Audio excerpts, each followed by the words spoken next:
El Día de la Liberación. Este 2 de abril, el presidente de Estados Unidos, Donald Trump, presentó sus aranceles recíprocos en contra de casi todos los países del mundo. Se trata del 10% a nivel mundial, con excepciones como en el caso de México y Canadá por el T-MEC, así como un porcentaje distinto y más elevado para países que sí le cobran aranceles a Estados Unidos, como la Unión Europea y Japón.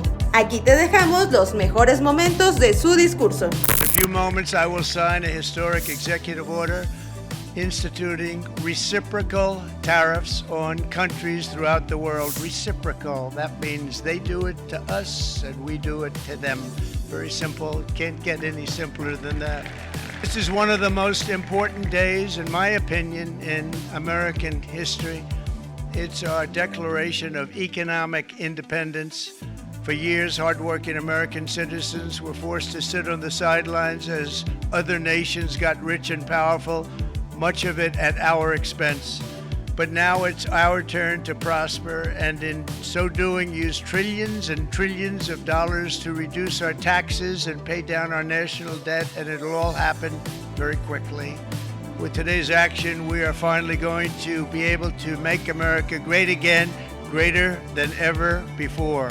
Jobs and factories will come roaring back into our country, and you see it happening already. We will supercharge our domestic industrial base. We will pry open foreign markets and break down foreign trade barriers. And ultimately, more production at home will mean stronger competition and lower prices for consumers. This will be indeed the golden age of America. It's coming back. We're going to come back very strongly.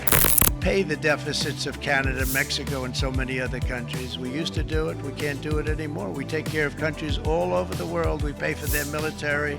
We pay for everything they have to pay. And then when you want to cut back a little bit, they get upset that you're not taking care of them any longer. But we have to take care of our people first, and I'm sorry to say that. And today we're standing up for the American worker, and we are finally putting America first. In sleepy Joe Biden's last year in office, the United States hemorrhaged 100,000 manufacturing jobs, and the number was going through the roof at levels never seen before. And our trade deficit reached a record $1.2 trillion, which is unheard of. Since the beginning of NAFTA, the worst trade deal ever made, it was a horror show. I was able to terminate it. They all said you'd never be able to get it out. We had to get approval from Congress to get it terminated. We had to live with that deal. It was the worst trade deal ever made by far. But since the very beginning of NAFTA, our country lost 90,000 factories. Think of what that is, 90,000. Think about putting a map up and putting tax on it. You wouldn't have enough room. 90,000. I said, is that possible? We had it checked 4 different times, and it was actually somewhat higher than that. And 5 million manufacturing jobs were lost while racking up trade deficits of $19 trillion. The tariffs will be not a full reciprocal. I could have done that, yes, but it would have been tough for a lot of countries who didn't want to do that. I'd like to see the chart if you have. So if you look at that, China, first row, China, 67%, that's tariffs charged to the USA, including currency manipulation and trade barriers. So 67%, I think you can, for the most part, see it. And so we're going to be charging a discounted reciprocal tariff of 34%. I think, in other words, they charge us, we charge them less. So how can anybody be upset? They will be, because we never charge anybody anything. European Union, they're very tough, very, very tough traders. You think of European Union, very friendly. They rip us off. It's so sad to say. It's so pathetic. 39%, we're going to charge them 20%. So we're charging them essentially. Vietnam, great negotiators, great people. They like me, I like them. The problem is they charge us 90%. We're going to charge them 46% tariff. Taiwan, where they took all of our computer chips and semiconductors. We used to be the king, right? We were in Japan. Very, very tough, great people. And again, I don't blame the people for doing it.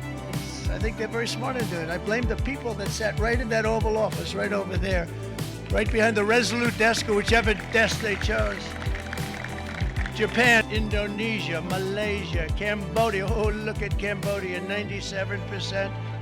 We're going to bring it down to 49. They made a fortune with the United States of America. United Kingdom, 10%, and we'll go 10%. So we'll do the same thing. South Africa, 60%, 30%, and they've got some bad things going on in South Africa. You know, we're paying them billions of dollars, and we cut the funding because a lot of bad things are happening. Brazil, 10%, 10%. Bangladesh is 74%. So you see what's going on. Pakistan, 58%. At the same time, we will establish a minimum baseline tariff of 10%. You notice that on the chart?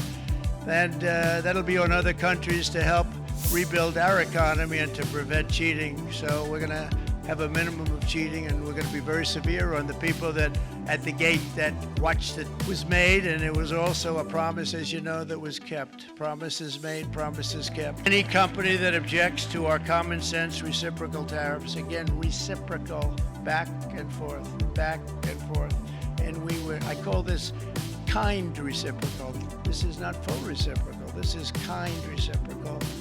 I call this kind reciprocal. This is not full reciprocal. This is kind reciprocal.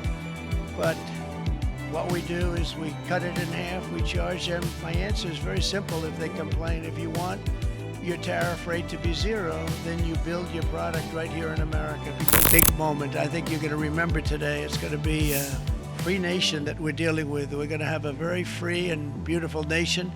It's going to be Liberation Day in America, and it's going to be a day that hopefully you're going to look back in years to come and you're going to say, you know, he was right. This has turned out to be one of the most important days in the history of our country. God bless you and God bless America. Thank you, everybody. Thank you very much.